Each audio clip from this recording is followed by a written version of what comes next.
MashaAllah. Brothers, fill the gas, please. Come forward, inshallah, brothers. Brothers, put away your phones, inshallah. Hopefully, I won't have to interrupt the bayan. People who know me know that if anybody takes their phone out, I'll stop the bayan to call them out. Fill the gas, please, brothers. MashaAllah. بسم الله الرحمن الرحيم الحمد لله نحمده ونستعينه ونستغفره ونؤمن به ونتوكل عليه ونعوذ بالله من شرور أنفسنا ومن سيئات أعمالنا من يهده الله سبحانه وتعالى فلا مضل له ومن يضلله فلا هادي له نشهد أن لا إله إلا الله وحده لا شريك له ونشهد أن سيدنا ونبينا وحبيبنا وشفيعنا وكريمنا وسندنا وشفيعنا وكريمنا وسندنا وأولانا ومولانا وهادينا ومرشدنا وطبيب قلوبنا وقرة عيننا محمدا عبده ورسوله أرواحنا وأرواح آبائنا وأمهاتنا فداه صلى الله تبارك وتعالى عليه وعلى آله وأصحابه وأزواجه وذرياته وأولاده وأهل بيته وعترته وأصحابه وأنصاره وأصهاره وأشياعه وأتباعه وأحبابه ومحبيه وأمته وعلى كل من تبعهم بإحسان إلى يوم الدين وعلينا معهم أجمعين أما بعد. MashaAllah, so nice to see so many brothers turn up. MashaAllah, such a beautiful masjid as well. Changes a lot since the days we used to come here. MashaAllah. Allah Ta'ala keep it abad. MashaAllah. Allah Ta'ala accept your efforts. Respected brothers and elders, Allah Ta'ala has given us Iman and Islam. And He has given us Iman and Islam in order for us to succeed, because full success of this life and the hereafter is in this deen of Islam. I like to tell stories. People like listening to stories. Once there was a Maulana, he was traveling along. He had a diamond which he wanted to sell. So he showed one person. So he said, it's very nice, but I can't afford it. But the person he'd shown, his intentions changed. He got evil intentions. He said, I want to rob this Maulvi Sahib of this diamond. So he said, Maulvi Sahib, where are you going? So he goes, I'm going along the road, I'm traveling to that city, maybe I'll find a buyer there. He said, I'm going that way as well, let me join you. He said, okay. Now this person, the thief, has got evil intentions. He's thinking, when Maulvi Sahib goes to sleep at night, I'll steal the diamond. But he thought Maulvi Sahib bole bale, simpleton, Maulvi Sahib won't know. But Maulvi Sahib was very sharp. That night, when they camped, when they getting ready for bed, they took their clothes off. Maulana took out the diamond and he went and put the diamond in the thief's waistcoat pocket when he'd hung his clothes up without the thief knowing. The thief then pretended to go to sleep. When he saw that the Maulvi Sahib's gone to sleep, he came and he went through Maulvi Sahib's pockets and he didn't find the diamond. He's thinking, where did he put it? The next day, same thing. Just before bedtime, when Maulvi Sahib sees the guy's distracted, he went and put it into his pocket. And the guy, he goes through Maulvi Sahib's pockets, goes through Maulvi Sahib's luggage, doesn't find it. The next morning, Maulvi Sahib wakes up early, takes the diamond back. He does this for 3 days. Every night, the last night, the guy thinks, I'm going to go thoroughly through Maulvi Sahib's baggage. Maulvi Sahib puts the diamond in his pocket, goes to sleep. The guy, he goes through everything. He doesn't find it. Maulvi Sahib wakes up in the morning, takes it out, puts it in his pocket without the guy knowing. Then, that day, they meet someone. So Maulvi Sahib says, Assalamu alaikum, brother, do you want to buy a diamond? And he takes it out. The thief is watching. He says, he still got it. I thought he'd lost it. How come I couldn't find it? So then later on in the day, he said to Maulvi Sahib, listen, I came because I wanted to swipe the diamond. Maulvi Sahib says, I know. So, Maulvi Sahib, where did you hide it though? What's your secret hiding place? I looked everywhere. I went through your baggage so many times. I went through your pockets so many times. I didn't find it. Where did you put it? He said, I put it in your pocket. If you would have looked in your own pocket, you would have found it. In the same way, success, we're looking everywhere. Here, there and everywhere for success. We don't realize that it's in our pocket. It's in our lives. It's in our Islam. La ilaha illallahu Muhammadur Rasulullah. But we're seeking it elsewhere. And a person who has Iman and Islam, as we have, we are the most fortunate people alive. It doesn't matter what our lives are like. A person, सब कुछ के होते हुए अगर ईमान नहीं है तो कुछ भी नहीं है. कुछ ना होते हुए ईमान है तो हकीकत में सब कुछ है. If a person has nothing of this life, his life is full of strife and difficulties, problem after problem. If a person has Iman, it doesn't matter what he doesn't have.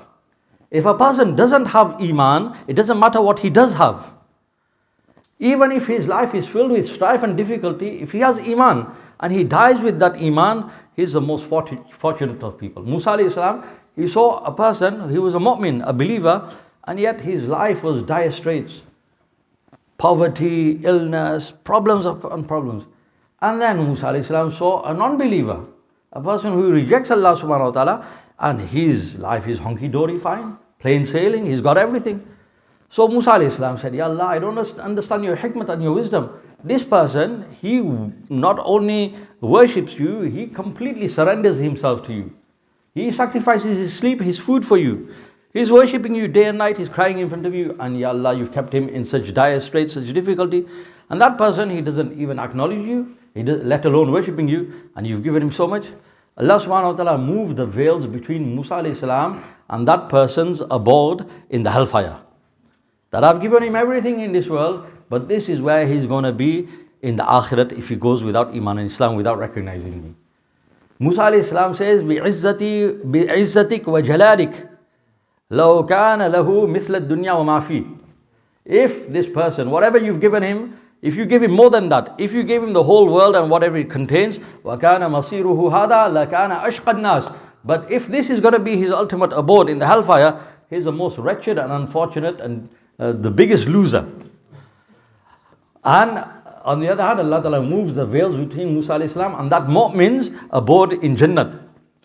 And he sees the hurs and the qusurs and the palaces and the ni'mas of Jannat. He says, Ya Allah, never mind what you've afflicted with him in this world. If he was in a much deplorable state, لو كان هذا أقطع اليدين أقطع الرجلين مكبا على وجهه. If he didn't have any arms, if he didn't have any legs, if he was dragging himself on his nose to get from one place to another, وَكَانَ مَصِيرُهُ هَذَا لَكَانَ أَسْعَدُ النَّاسِ. But this is going to be his ultimate abode. He's the most fortunate of people. Today, unfortunately, we have not realized and recognized the jewel that we have, the jewel of Iman and Islam. We've not understood how valuable we are. If somebody asks us who is the richest person in the world, we'll mention some tycoon, some billionaire. But really, we should know from our heart, we should believe that the most fortunate person alive is myself. Why? Because I have Iman and Islam. Hazrat Maulana Dawood Sahib Rahmatullah used to give an example. You'll never find a train company that commissions the running of a train from London to Glasgow for one passenger. If they don't get enough passengers, they don't travel. Planes, if they don't get enough passengers, they don't fly. You'll never find a plane company, an aviation company that flies a plane just for one passenger. If the person is a VIP, royalty, they have their own little jet. Or they'll have an engine with 1 or 2 carriages. But a whole fleet running for one person, it doesn't happen. And yet Allah subhanahu wa ta'ala, my Allah, your Allah, for me and for you, is not commissioning the flying of one plane or the running of one train. He is commissioning the running of the whole of the universe for you and I. لا تقوم الساعة حتى يقال الله الله. As long as there is one person left in the world hymning the name of Allah subhanahu wa ta'ala, as long as there's one Muslim left in the world, if everyone dies, there's only one person, because of him, Allah ta'ala will continue to run the system of the universe. The sun will continue to rise, and the moon will continue to set, and the stars will continue to twinkle, and the streams will continue to flow, and the waves will continue to crash on the shores, and the grass will continue to grow, and the whole system of the universe will keep on running until that one Muslim exists. When he dies or she dies, game over. Allah Ta'ala will wrap up the whole universe. This is why you and I should know that when the sun rises in the morning, we should look at the sun rising. We can't see nowadays much, but we should think to ourselves, we should pray the dua, Alhamdulillah alladhi aqalana yawmana hadha wa lam yuhlikna bi dhunubina. Rasulullah sallallahu alaihi wasallam used to pray the dua at sunrise. And we should think to ourselves, the sun is not rising today due to Mr. Billionaire or Mr. Celebrity or His Royal Highness. The sun is rising due to me, due to my kalima that I have inside me. Today we have not realized how valuable we are, and what a valuable jewel and diamond Allah Ta'ala has given us. But just as a thing, the more precious a thing is, more valuable a thing is, the more chores and thieves go after it. So the biggest jewel is the jewel of Iman. And the biggest chore, the biggest daku and thief is shaitan. لَأُغْوِيَنَّهُمْ أَجْمَعِينَ, he said. I'm going to lead them all astray. His mission in life is to try to snatch this Iman away from us. Allah Ta'ala forbid. And our mission in life is to hold on to this Iman. He wants nothing else but to take the Iman away from us. If he does that, mission accomplished. Because he knows that the person who's lost their Iman is going to be in the hellfire with him. I'm going down, I'm taking you down with me. Khud to hum dube sanam, tumko bhi le dubenge. This is his mission. Our mission should be to try to protect that Iman and to die with Iman. That is the ultimate accomplishment. And this should be our fikr, my worry and concern, that how can I die with my Iman intact? And this is why this effort of Dawat and Tabligh, going out in Jamaat, when we go in Gasht, like the brothers went for Gasht today, we knock on everyone's door. We knock on the Muazzin's door. He says, why do you come to my house? You know who I am? I open the masjid in the morning. In the summer, I open the masjid at 4 o'clock. I give the azan. I don't see you there every day. Huh? Sometimes you get a bit late, you pray at home. I don't see you there every day. Why do you come to me? So we say, Haji Sahib, Allah Ta'ala accept your sacrifice. But we are not only inviting to namaz. Misconception amongst people that Dawat and Tabligh, Jamaats of Tabligh is just inviting people for namaz. No. We're inviting ourselves, we're inviting you for the full deen, that we protect our Iman. We'll go to Mufti Sahib's house, we'll go to Mauli Sahib's house.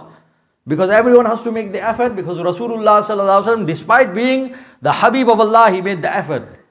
And the Sahaba Kiram, Abu Bakr radiyallahu ta'ala, despite being Abu Bakr, Umar radiyallahu ta'ala, لَوْ كَانَ بَعْدِي نَبِيًّا لَكَانَ Umar. If there was to be a prophet after me, it would be Umar radiyallahu ta'ala anhu.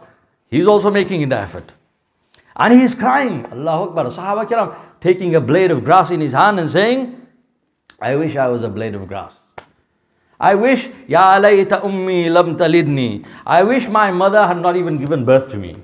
Abu Bakr radiyallahu sees birds flying around, sparrows. He says, how lucky you are, you fly from branch to branch, you eat, you sleep, you enjoy, and there's no reckoning for you on the day of judgment. I wish Abu Bakr was just like you. So much fear they had inside them, because they had made an effort on their Iman. Today, brothers, we are not making an effort on our Iman to bring the greatness of Allah in our hearts, to bring the yaqeen of the hereafter in our hearts, to bring the value of Iman and Islam in our hearts. We give a very simple example, but it's a very effective example if we just sit and think. Our spiritual heart, which we have inside our bodies, there are 4 channels to the heart. Whatever a person talks about, whatever a person hears about, and whatever a person looks at, whatever a person thinks about, that is what goes into our heart. Now, we are all using those 4 channels, those faculties, and we have used them all our lives. But we have used them wrongly, due to which we have implanted the wrong things in our heart.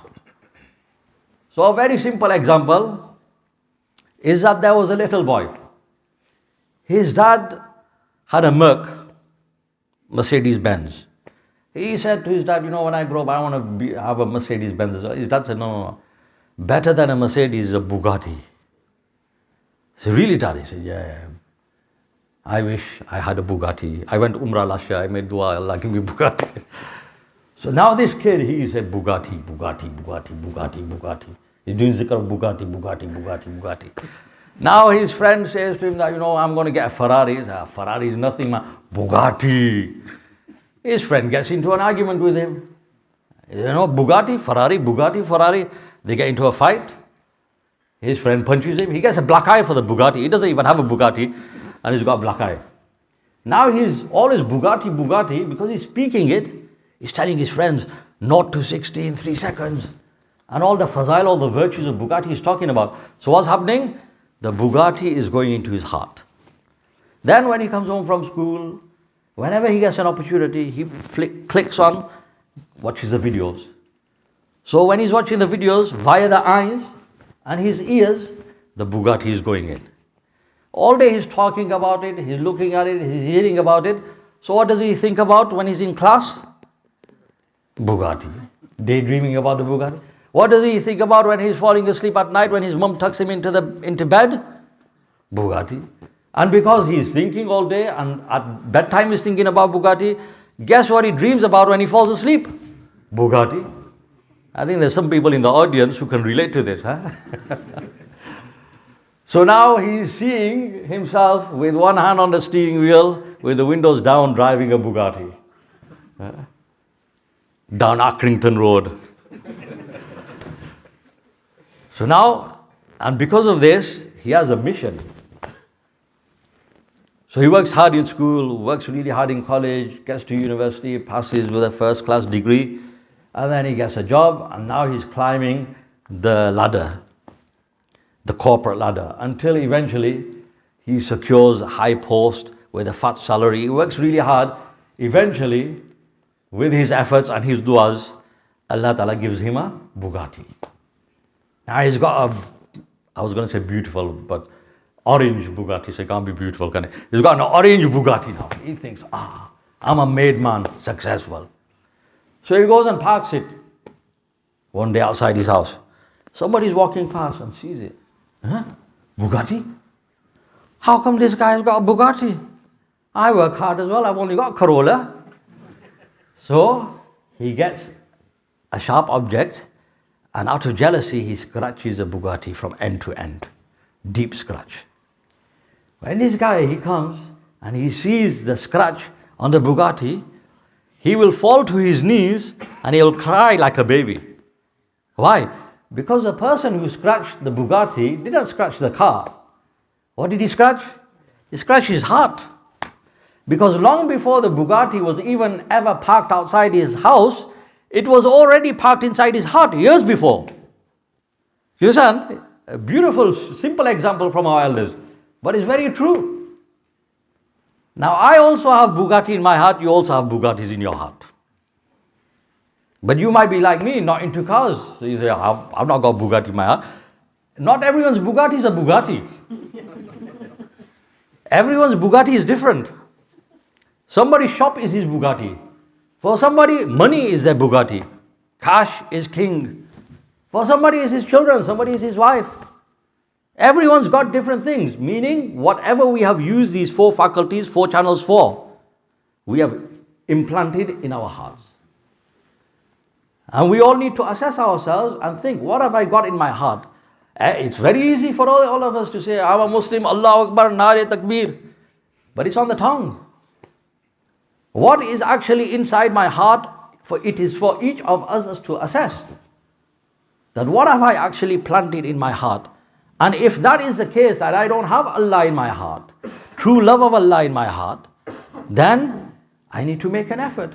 So that Allah comes into my heart, the kalima comes into my heart, Rasulullah Sallallahu Alaihi Wasallam comes into my heart, so that at the time of death I am able to pray my kalima. And this was the effort of Rasulullah Sallallahu Alaihi Wasallam. When Rasulullah Sallallahu Alaihi Wasallam came down from Mount Hira, when he was given prophethood, there were 360 idols in the Ka'batullah. He didn't go and break them. He could have done. Ibrahim alayhi salam went and Ibrahim alayhi salam could not tolerate idols being inside the temple. How could Rasulullah Sallallahu Alaihi Wasallam tolerate 360 idols being inside of Kaaba? It must have pained him so much. But he came and he made an amazing effort. He didn't break the idols of the Kaaba. He broke the idols which were inside the hearts of the people. This is what we are being told to do. Break the idols, clean your heart. Hazrat Maulana used to say, just as a paleed person, a napak person, an unclean person, we know the masla from Talimul Haq, an unclean person cannot come inside the house of Allah, cannot come inside the Jamaat Khana. That's the masla. In the same way, just as an unclean person cannot come into the house of Allah, Allah does not come into an unclean heart. A heart which is polluted with the love of the dunya. So our effort, despite us praying namaz, somebody say, I don't need to go in Jamaat, I pray namaz, I go Umrah every year. You still need to go Jamaat. Why? Because it's about the Iman. This is another effort that we have to make. This is why we have these gatherings, and this is why we are being told, make an effort to bring Allah into our hearts. The yaqeen of Allah comes into our hearts, that Allah is the greatest, Allah is the doer of all things. Allah does whatever He wants, whenever He wants, wherever He wants, with whomever He wants, in whichever way He wants, for however long He wants. And no one and nothing can defeat Allah, or suppress Allah, or oppress Allah, or block Allah, or dominate Allah, or outdo Allah, or subjugate Allah. Because Allah is Allahu Akbar. Uzair alayhi salam is traveling along. He comes upon a locality which has been pillaged by the king. Dead bodies lying everywhere. Buildings burning. Anna yuhyi hadhihi Allahu ba'da mawtiha. How will Allah resurrect all these thousands of people after they have died? So Allah Ta'ala wanting, because Uzair alayhi salam was a prophet, to teach us a lesson. Allah Ta'ala made him, فَأَمَاتَهُ اللَّهُ مِئَةَ عَامٍ ثُمَّ بَعَثَ. He had some food with him. He put out the food and he thought, I'll take a nap. He put his head down. Allah Ta'ala did not make him fall asleep. Allah Ta'ala ordered the angels to extract his ruh. He died for 100 years. He's lying there. He had his donkey tied up, his food there, and he died for 100 years. ثُمَّ بَعَثَ. Then Allah Ta'ala resurrected him. قَالَ كَمْ لَبِثْتَ. Allah Ta'ala said, how long have you been here? So he thought he'd just fallen asleep. So he said, يَوْمًا أَوْ بَعْدَ يَوْمٍ. He said, maybe a day. Maybe I overslept. Maybe it's been a whole day. But then he looked at the sun. And when he'd fallen asleep, it was about midday. Now it was about Asr time. So he said, well, part of a day. So Allah Ta'ala said, no. You have been here dead for 100 years. And then he said, look at my qudrat. I gave you death and I resurrected you. The ground did not consume you. And look at your food, which is supposed to go off after a few days. The food after 100 years was exactly as it was. And the donkey, which is supposed to last a bit longer, the donkey has died and is disintegrated.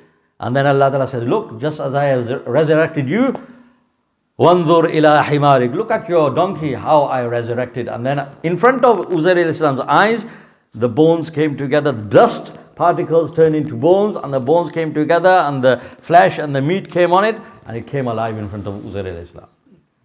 This is Allah subhanahu wa ta'ala. Ibrahim alayhi salam is walking along on the seashore. He sees a dead carcass of an animal, and he sees that when the tide comes in, the fish are coming, the creatures of the ocean are coming, and they're nibbling away at this carcass. And when the tide goes out, then the birds are coming down, and they're nibbling away and taking chunks out of this animal. And then there's also dogs and jackals or whatever, hyenas eating.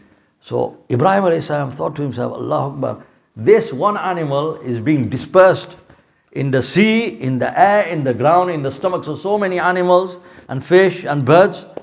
How will Allah Ta'ala from all these places resurrect this animal? So he asked Allah subhanahu wa ta'ala that, oh Allah, how will you do this?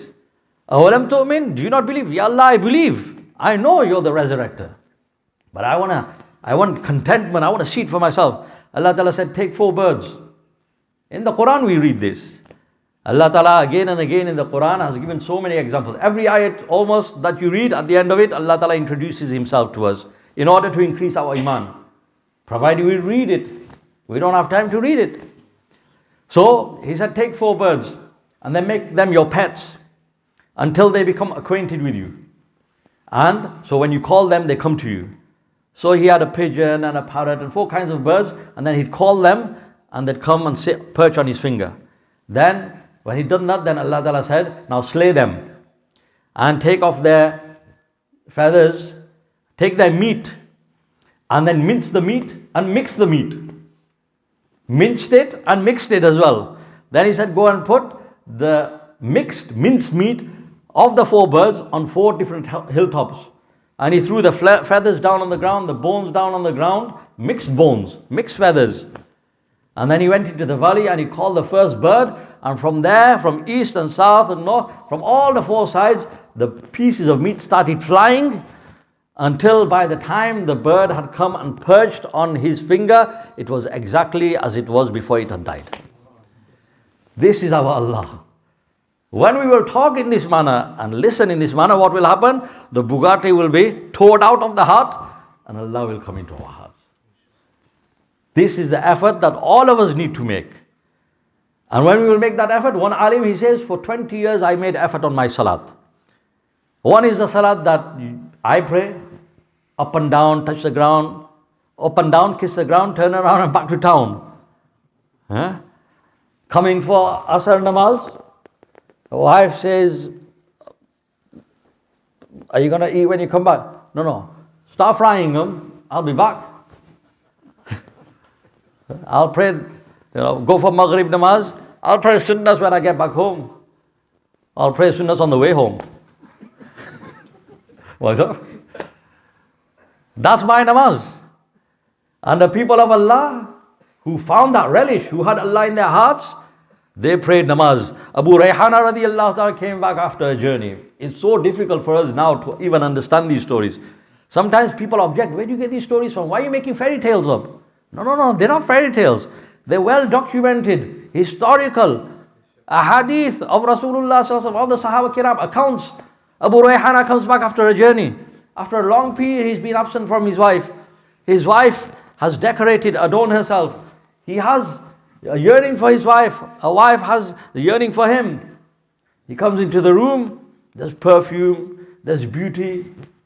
And he says, let me pray 2 rakats. She says, go ahead. He says, Allahu Akbar. When youngsters get married, when we go in Jamaat with youngsters, they say, there's 3 topics everyone wants. And Dr. Saab, come on, can you talk to us about jinns? Can you tell us jinn stories? I said, I can, but he's inviting trouble. They're all here and they'll come and then they'll chase you in the toilet, then you'll want to go home. Or they want to talk about Dajjal. People have a fascination with Dajjal. And the third thing is, can you tell us about, bedroom secrets, what to do when you get married and everything. So we said to the youngsters that, listen, when the time's right, when you get married, when you're about to get married, come to us then we'll give you the special muzakara. So they come. They don't come for other things, but uske liye to khas. Oh, bhai, I was looking for you for the last 10 years to do tashkil of you. Oh, boss, I've been working. So, I didn't have time. You found time for this. So then we sit down with them. We do muzakara of what to do, do's and don'ts, and the sunnat method. So one of the things we say to them is that, when you meet your wife, then give her some targheeb, encourage her about the deen, and we're setting off now on a new chapter of our life, so we need to do it correctly and have Allah on our side. Talk like this, and then pray 2 rakats. Tell her to pray 2 rakats as well. And after that, make dua together. So they say, okay, they're writing everything down. Then, then he gets married. You see him on the wedding day and he hugs you proper hard. Jazakallah. And then after that, Romeo disappears. You don't see him for a few months. He's floating. He's somewhere else. Then, eventually when you grip him, say, bro, how did it go? Oh, mashallah, mashallah. So was that muzakara, was it helpful? Or mashallah, spot on, mashallah, jazakallah. I don't know what I would have done without it, jazakallah. So did you do everything I told you? Yeah, mashallah, jazakallah, alhamdulillah. So did you pray the 2 rakats? Oh, mashallah, I knew I forgot something. But the ones who do, you tell them, did you pray 2 rakats? Yeah. Which surahs did you pray? Tabbat yada qul huwallah. And Abu Rayhana radiallahu ta'ala, he's come back. It's like a new wedding night for him. He said, let me pray 2 rakats. She says, okay, go ahead. He says, Allahu Akbar. And he remains in salat until the Fajr azan is called. Virtually impossible for us to understand. When he hears the Fajr azan, then he cuts his salat short. The only thing that could distract Sahaba Kiram from salat, from namaz, was namaz itself. We can't understand this. People say, where do you get all this stuff from? I say, just as we can't understand them because we've not made that effort of iman. We've made another effort. Just as because we've not made that effort, we can't understand them. They would not be able to understand us if they saw us. If a Sahabi came now and he said, there's people in the world that work 12-hour shifts. The Sahaba would say, no, nah. For the perishable dunya, the thing that you're going to leave behind, a person's giving 12 hours for that. Nah, man, he must be a madman. If on top of that we told him, no, there's people like that. And they're Muslims as well. The Sahaba would just clutch their head, think, nah. On top of that, I've got worse news for you. They do it by discarding their salah. They don't pray namaz, they're earning. The Sahaba Kiram would say, no, that can't be a Muslim. He must be a hypocrite. We can't understand them, they can't understand us, because our efforts are different. We have used those 4 channels, we've used all our faculties, our efforts to instill the dunya in our hearts. And they had used those faculties and their efforts and their time and their wealth to instill Allah in their hearts. Fajr Azan is called, he cuts short his salat, he starts to go, his wife grabs his garment and she says, don't I have a right over you? So he looks at her and then he says, oh, I forgot you. Then he remembers that she was waiting. He said, I didn't keep you waiting all night to tease you, but I forgot all about you. How could you forget me? He said, when I said Allahu Akbar, Allah opened up the gardens of paradise for me. All night I was strolling around in the gardens of paradise. How could I remember where I am? How could I remember who I am? How could I remember who's waiting for me? This happened on this same earth that we walk on, by the same species as we are, human beings. But why were they so different from us? Because their effort was different. Our effort is different. And our effort is for the dunya. And due to which, what's happened? The dunya is treacherous. We say success is in money, dam banaye kaam, but we see it all the time. Success is not in money. We're seeing it all the time. There was one guy, he set up a company many years ago, and the company really took off. So now he wanted to make it a good brand. So then he's looking for logos and a name and stuff. So he gave it the name of a fruit. And Allah ka karna, Allah does everything. The logo that he came up with, or his designer came up with, was of a fruit with a chunk missing. I say, and then by the qadr of Allah, he fell ill, and his billions could not save him from death. That's the dunya. Treacherous. I say to people who use his products, I say, whenever you see that logo, you see it 50 times a day, think to yourself, this is from Allah. This is dunya. The treacherous dunya. He had this massive cake or massive fruit of dunya, but he was only able to take one bite, and the dunya is reaping and eating the fruits of his labor and his efforts.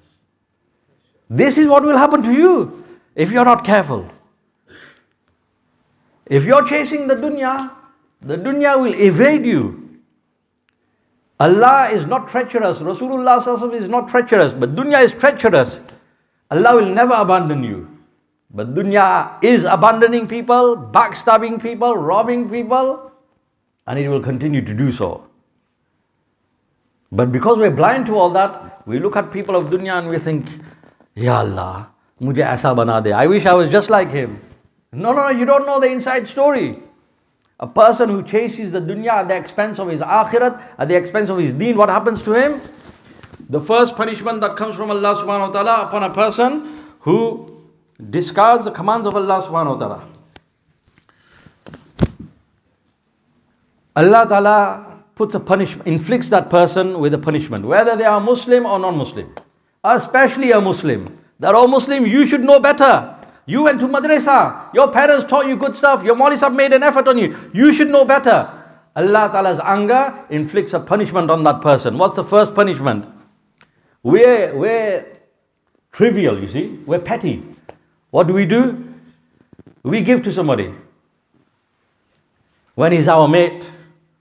When we fall out with him, not only do we stop giving, we take back, give me back that thing. Right? That's what we do. Allah is not like that. When Allah becomes angry with a person, He still continues to give. Getting dunya doesn't mean Allah Ta'ala is happy with you. Because ni'mats are of two kinds. You get Fir'auni, Namrudi ni'mats. Fir'aun and Namrud were enemies of Allah, they disobeyed Allah. Allah continued to give them huge kingdoms, huge power. And sometimes Allah is pleased with a person and He continues to give them dunya also. Sulaimani, Dawoodi ni'mats, the other kind. Sulaiman alayhi salam, Dawood alayhi salam, Allah Ta'ala give them dunya. But it doesn't mean that when it's raining money, when dunya is coming, like Alhamdulillah in this country, in this age, we've got everything. The king of this country, King Henry VIII, he probably never traveled to Blackburn because the roads and the carriages, the royal backside would have got bruised. And us guys, we travel everywhere. We've been to countries easily, within a few hours. The royalty, the kings of those days, if they were feeling hot, they had to get a servant to fan them. Even then it was too hot. Now we press one switch, AC is on. In the old castles in England, when you visit them, you think, how did these guys survive in these places? No windows in those days. No glass on the windows. Forget double glazing. It must have been so cold. And now, press one button. Don't even have to press a button now. And underfloor heating, heat coming from the top, from the sides, all over. We got such ni'mats. But we must think that these ni'mats that we've got, is Allah pleased with me, Allah displeased with me. And when Allah Ta'ala becomes displeased with a person due to his or her discarding the commands of Allah, what happens? The first punishment from Allah, Allah Ta'ala dilon ke chain ko chheen lete hai. Brothers with their phones out, please put the phones away. Jazakallah. First punishment from Allah. Allah Ta'ala is not petty like us. A person didn't pray his Fajr namaz, his shop burns down to the ground. Doesn't work like that. And it doesn't happen, sorry to tell you, that you pray Fajr namaz, you'll find 50 pounds under your pillow. Don't bother checking tomorrow morning. It doesn't work like that. So when a person disobeys Allah, Allah's not petty. He doesn't take away the person's shop or his car or his Bugatti. First punishment from Allah, Allah Ta'ala dilon ke chain ko chheen lete hai. Allah Ta'ala takes away, snatches away contentment of the heart. So now the person's got everything, but he hasn't got the one thing that he needs most, contentment of the heart. Sahaba Kiram were in a battle. They say we were facing the enemy, about to kick off. We started falling asleep. The swords fell out of our hands. So much peace of mind they had. We don't sleep as comfortably on our orthopedic mattresses in our warm rooms as the Sahaba Kiram slept when it was raining down arrows on them. Peace of mind. Allah Ta'ala takes it. To assess the world, you hear all the time celebrities committing suicide. People are in a panic. There's an uproar. People can't understand it. He's got the dream, he's got everything. How could he commit suicide? So now they don't even call it suicide. Accidental death. Death by misadventure. Whatever that is. Have you ever heard Mauli Sahib committed suicide? Because Mauli Sahib, alhamdulillah, is on the deen. And Sufi Sahib is on deen, alhamdulillah. Allah Ta'ala has given him contentment of the heart. But these people, Muslim or non-Muslim, Allah Ta'ala snatches it. But the thing is, he can't tell anyone. Why? Because he's made an image for himself. He came from his country with only a suitcase. Some people didn't even come with a suitcase. Gattar bandh kar aaye the, champal pehen kar. They came with just a rolled up bistar. And now he's built his empire. Whenever he goes back home, people like say, oh, Chaudhry Sahib, man, you're so lucky, I wish I was just like you. But because in acquiring those millions, he disobeyed Allah, he is so unhappy that the villager in his village, who's living in a little mud hut, who's envying him, he sleeps and eats better than him. But the Chaudhry Sahib, the rich man, he can't tell. Why?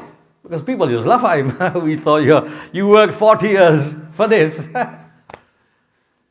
This is what happens. And this is how the world is today. And we have to make sure that we don't become an example like that. There was once, I'll end with this example now. There was once a person, he was a gentleman, suit, boot and tie, very posh and proper, very, very civilized. So he went to a very exclusive restaurant, nouvelle cuisine, where one dish is 150 pounds. Why is it 150 pounds? Because this restaurant is very exclusive. People don't go there to eat. They go there for the bug, for the napkin, to be seen there. So people look at them and think, man, he's so lucky, he's so rich. We have many examples of that nowadays. The thing was made in the same factory as the thing that cost £5. Same factory. But it's got the label. Due to that, this costs 100 times more. And the idiot, he's wearing it as well. He's paying good money for it. Oh, look up, a tie was made in the same. Usme kaun se gulab ke phool? What's so special about it? So this guy, he goes to one of these proper exclusive restaurants. He says to the waiter, he said, I'd like a table for one. So the waiter says, there you go, sir. He goes, no. I want it next to the window. Why does he want it next to the window? Because he's not gone there for himself. He's gone there to show people. I am the king of the hill. Look at me. People can only afford to eat here once in the year on a wedding anniversary, on Valentine's or something. I've just come here for lunch on my own. My wife's not even with me. But I'm so rich I can afford to eat here. So now he wants a table next to the window. Waiter gives him a table. So now he's sitting there, he gets his napkin, spreads it out, tucks it in. He's got his suit, he's got his cufflinks, puts his briefcase down. But he is hungry at the end of the day, he's only human.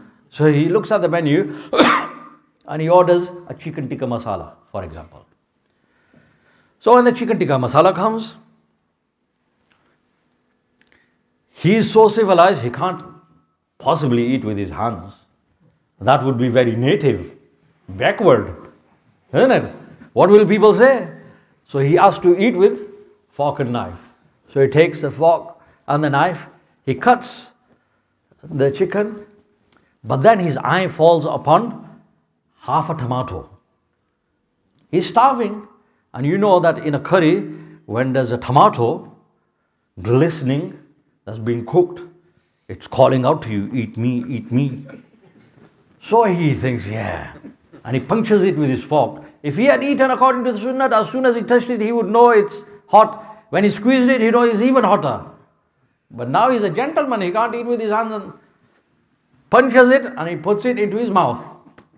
People are walking past and they're looking at him and thinking, wow, I wish I was just like him.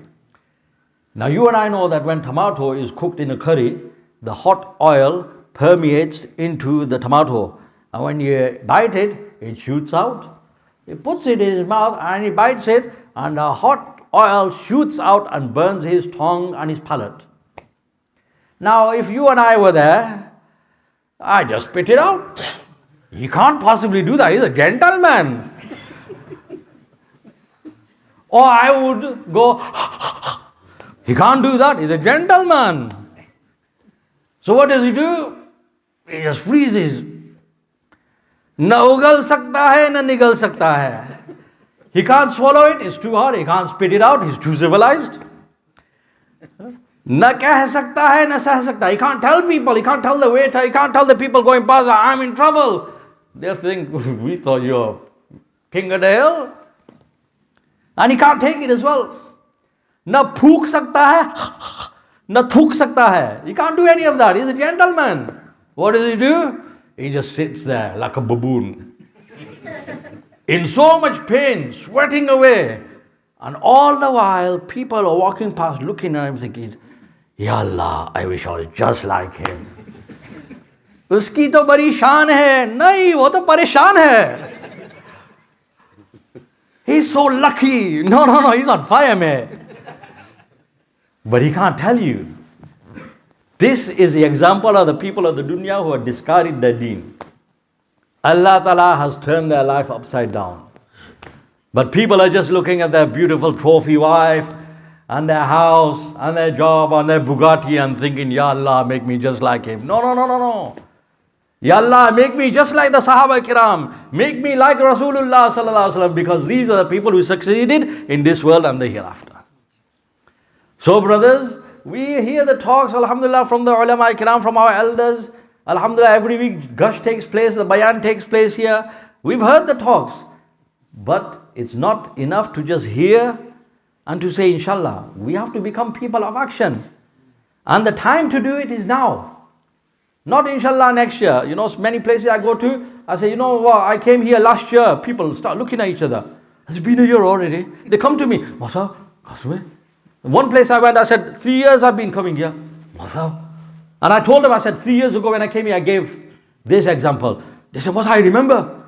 I said, well, do something about it. They said, man, I need to do something. I said, I told you that 3 years ago. Life is passing by. And don't think that, you know, many people, they say, Masa, when I'm freed up of everything, then I'll do it. That ain't gonna happen. The time for action is now. So brother, start the tashkil, and I'll end with this example. Those people who say, inshallah, when my kids are married off and when I get my pension, then I'll do it. No, no, no, no. So many people who've reached pension age, they've got more tension than me. Pension ke baad bhi tension. Why? They got their pension, they retired. मौलाना इनामुल हसन साहब हजरत जी रहमतुल्लाह अलैहि से करने के काम नहीं करोगे तो न करने के काम करने पड़ेंगे. When you don't do what you're supposed to do, you will end up doing that which you're not supposed to do. When you don't do what you're supposed to do, you're supposed to make this effort of Rasulullah sallallahu alaihi wasallam. You don't do that, then you'll get busy doing nonsense stuff. So what happens? He's not going in Jamaat. He's just going to the masjid, praying namaz, going home. So the family starts noticing. So after a few days, the son comes, Dad, I've got this problem in the office. Can you please sort it out? So now he's going to town, to the council office. Daughter-in-law comes, Abba, you know, it's really difficult when I'm going to work. I have to drop the kids off. Can you drop the kids off? Then the daughter comes, Dad, can you drop my kids off? Can you do the madrasa run? Now he's more stressed out. He's busier than he was all his life. He wasn't busy that he did when he was working, when his kids were growing up, he never dropped them off to school. Kabhi ungli pakad kar bachcho ko school nahi lega. Now he's got a whole football team with him. Drop the kids off here, the grandkids there, my niece there. One guy I met, he goes, every week I have to go Bradford. I said, what for? You're retired. My nephew is at university, I go to pick him up. His grandson, sorry. Every week he goes all the way to Bradford and brings him back, and then Sunday he goes and drops it. I said, Dekho bhai, when you don't do what you're supposed to do, this is what will happen. And the work of dunya will never finish.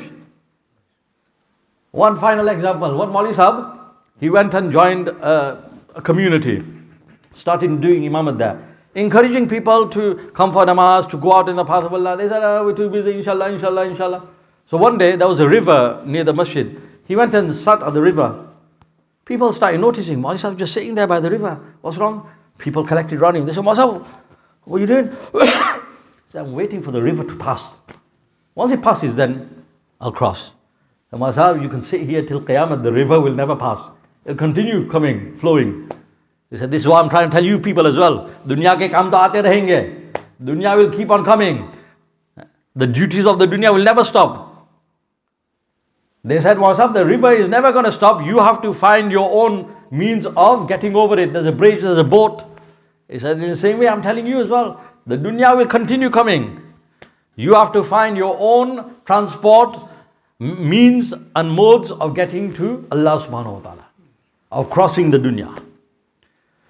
So brothers, make intentions for this reason, inshallah. Who's ready in the upcoming Christmas holidays, inshallah, for 10 days? Give intentions. Brothers, time for us now to make intentions and present ourselves to Allah subhanahu wa ta'ala. We heard from Maulana, mashallah, for the